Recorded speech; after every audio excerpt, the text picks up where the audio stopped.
Yeah, so, but from this current book about placebo, early in the days of understanding placebo, they had this lady who was showing all the signs of being nauseous. She said she was nauseous all the time, and they actually tested her. And she was showing the signs that, her stomach was rejecting something, which is essentially this natural reaction, reverse peristalsis. I don't know why that's always stuck with me since biology.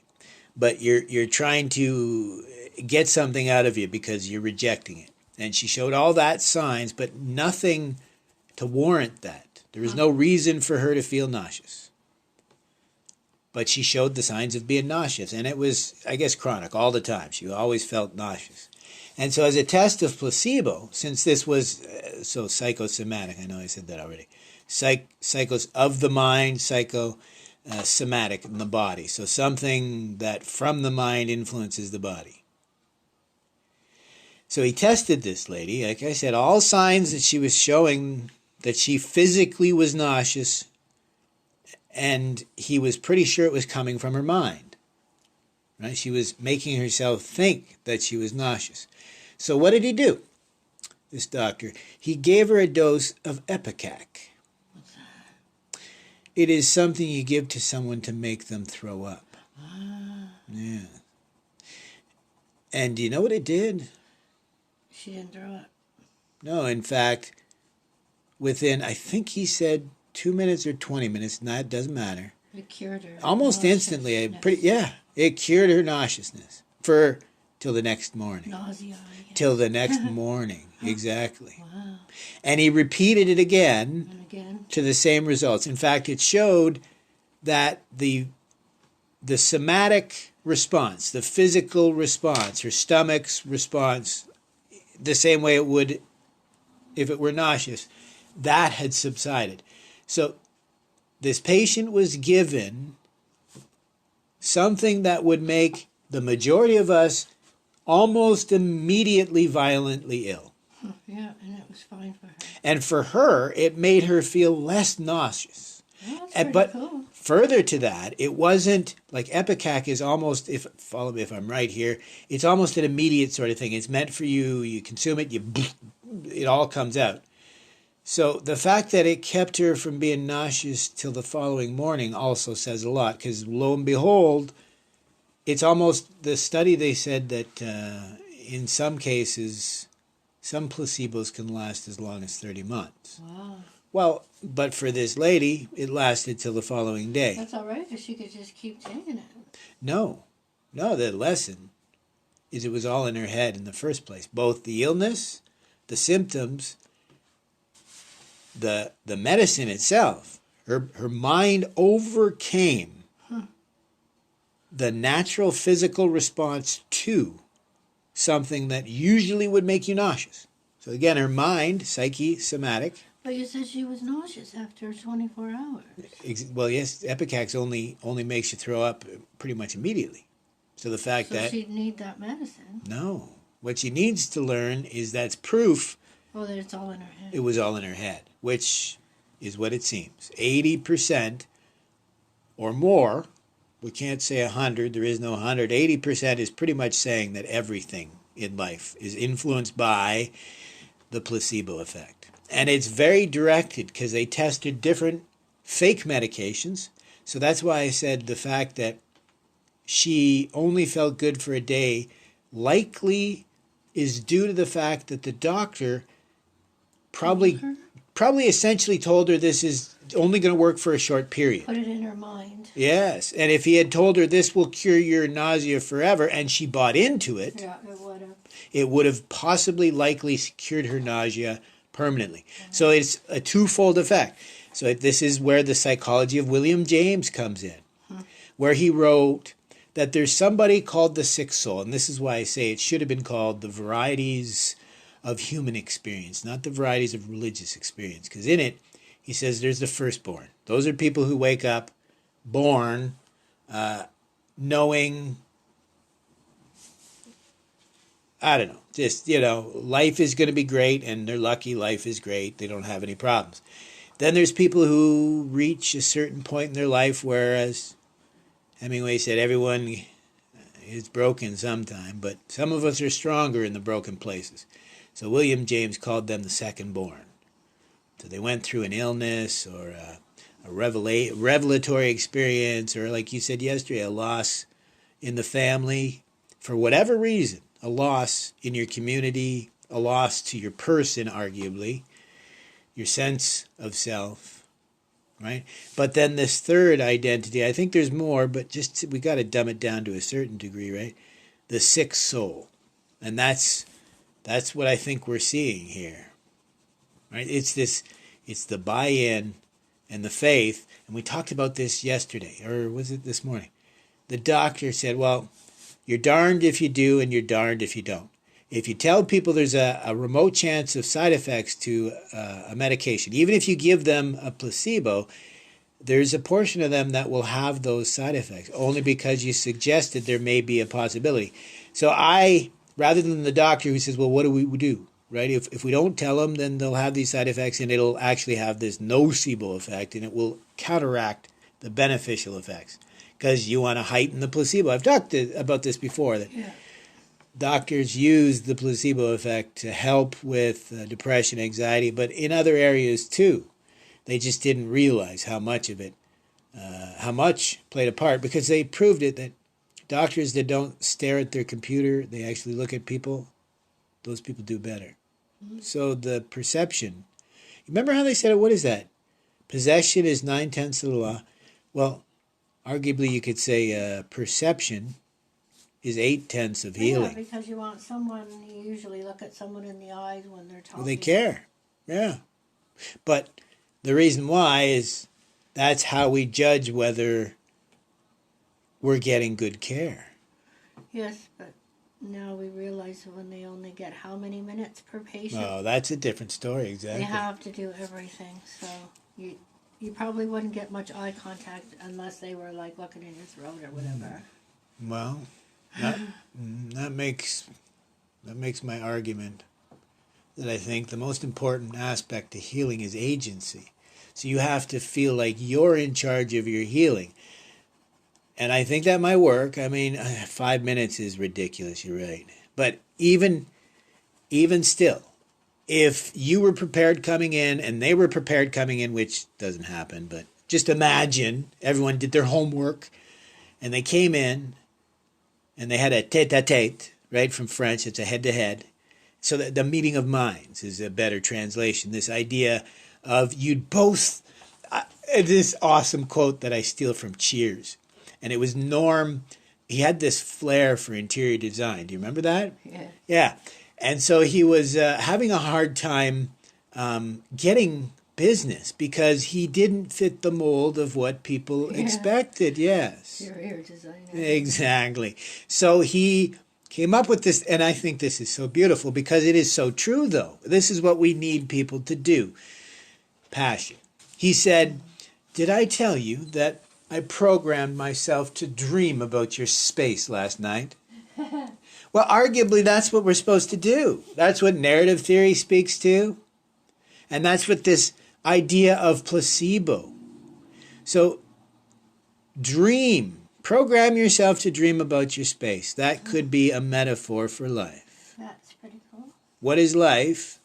I've said this before. Vasubandhu, the famous Yogacaran, said, Daydream. yes, well, but not in a negative way. No. In the best possible way. Like Hemingway said, it's only noble to be better than your previous self.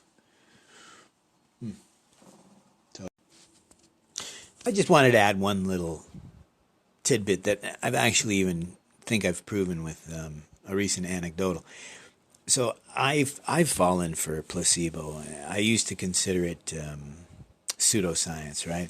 I've fallen for a few. I've mentioned them in the past, like bleach bath for my skin problem, boron missing from our soil that might play a part. But so there's this thing in trauma, and I never really applied logic to it, right? I just accepted it, right? And this is what we've talked about. So there's this belief, and I think they call it the PTSD witching hour, this idea that all the traumatized people it's a significant portion of a shared experience that these traumatized people get up at a certain hour every day, right? Say 4 o'clock, 5 o'clock, whatever you want to make the time.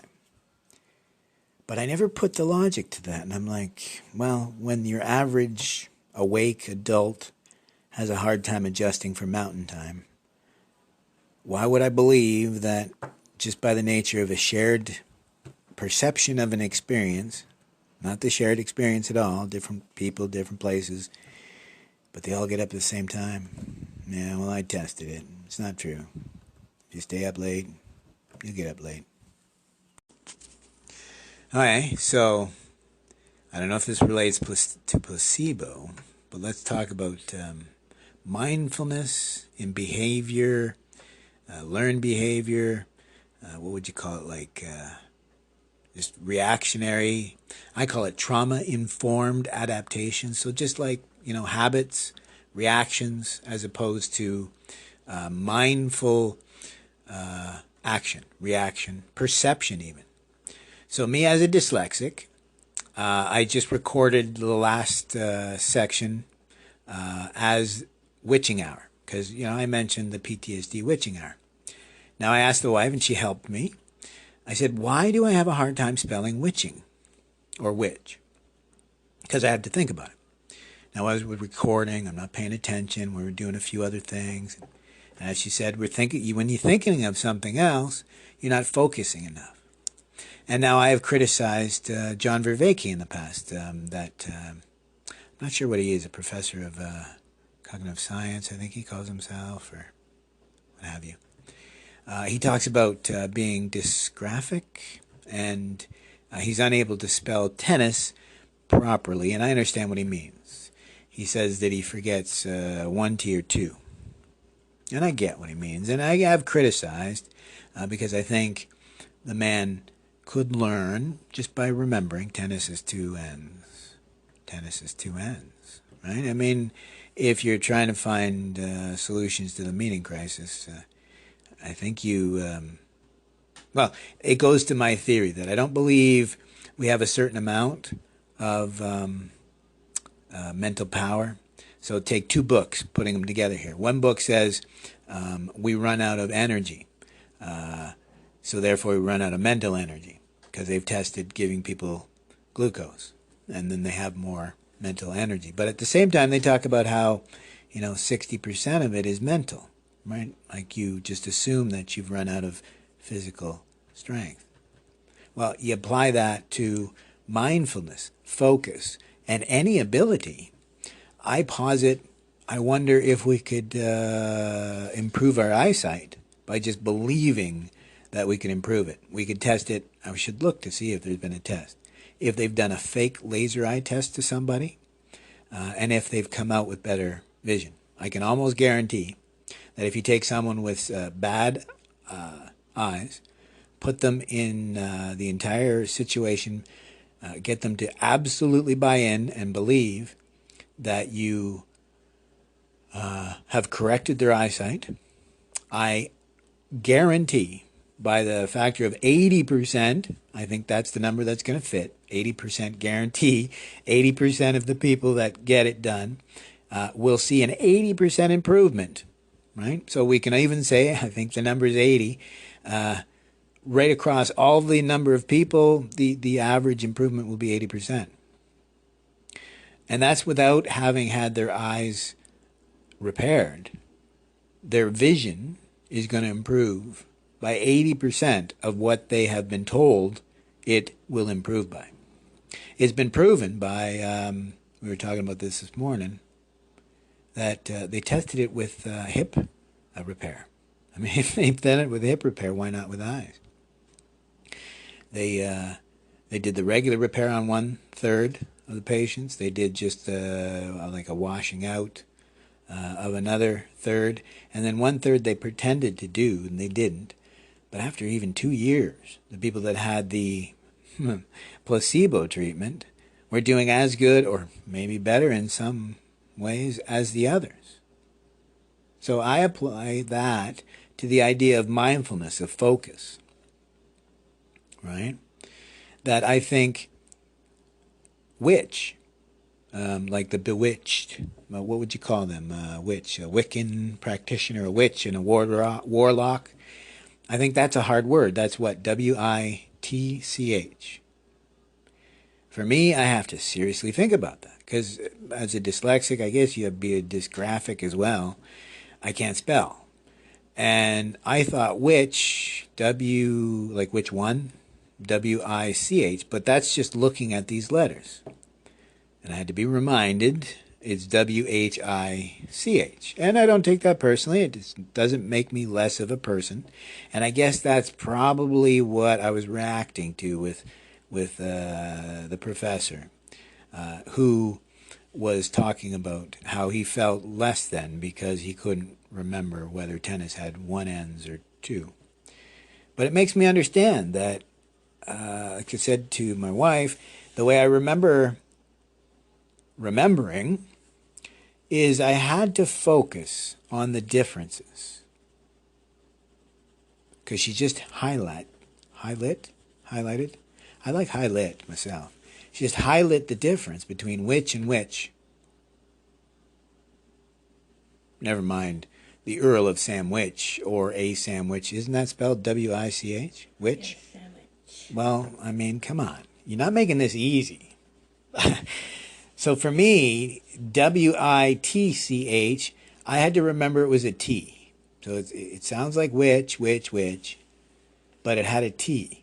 But as a result, I had to remember when I was spelling it, does it have a C? Is it a CH? Is it both? It's kind of funny. I wonder how that mental thing works, but fast forward to now, it makes me realize that it is a focus thing. I think that technically, if we believed even,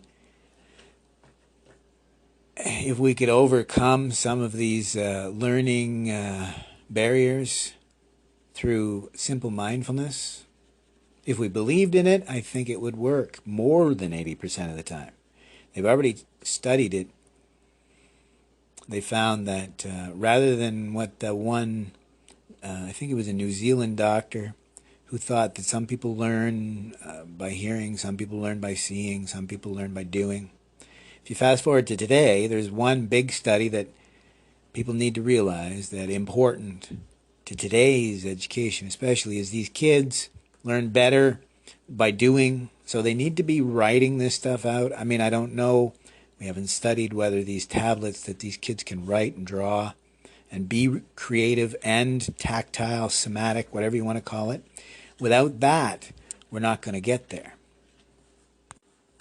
Yeah, see, I almost forgot what I was talking about, but then by stopping, it made me realize where it was connected and where I was going. So, which is simply remembering the same critique I gave to that professor, John Vervaeke, that if you know you can't spell tennis, then just remember tennis has two ends. Right? It's not even as hard as which. Like, I didn't bother to remember that which is Witch,